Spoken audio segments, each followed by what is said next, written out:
বাংলা চলচ্চিত্রের আলোচিত অভিনেত্রী নুসরাত ফারিয়াকে আটক করা হয়েছে। রোববার দুপুরে হযরত শাহজালাল আন্তর্জাতিক বিমানবন্দর থেকে তাকে আটক করা হয়। পরে জুলাই আন্দোলনে হত্যা চেষ্টার মামলায় তাকে গ্রেপ্তার দেখিয়ে ডিবি কার্যালয়ে নিয়ে জিজ্ঞাসাবাদ করা হয়।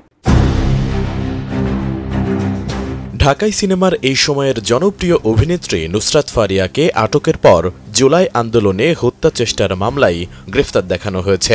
রোববার থাইল্যান্ড যাওয়ার সময় রাজধানীর হযরত শাহজালাল আন্তর্জাতিক বিমানবন্দর থেকে তাকে আটক করা হয়। পরে তাকে গ্রেপ্তার দেখিয়ে নেওয়া হয় মিন্টো রোডের ঢাকা মহানগর গোয়েন্দা পুলিশ ডিবি কার্যালয়ে। সেখান থেকে সোমবার সকালে তাকে তোলা হবে আদালতে।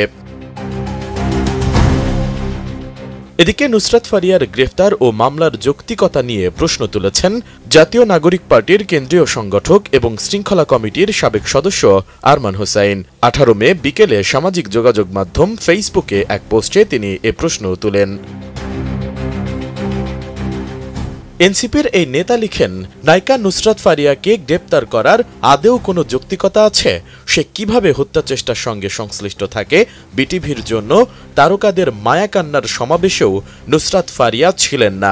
এরকম অযৌক্তিক মামলার ভিত্তিতে নুসরাতকে গ্রেফতার করা পুরো বিচার প্রক্রিয়াকে প্রশ্নবিদ্ধ করবে।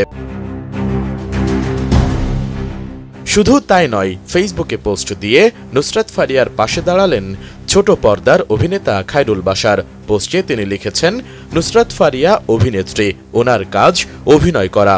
কোনো গল্পে যে চরিত্রটা পাবেন সে চরিত্রের যথাযথ প্রকাশ্যে করবেন, এই ওনার কাজ। আমার ধারণা উনি রাজনীতি সচেতনও না এবং উনি কোনো রাজনীতি করেনও না, এমনকি বিটিভিতে গিয়ে মায়া কান্নাও করেন নাই।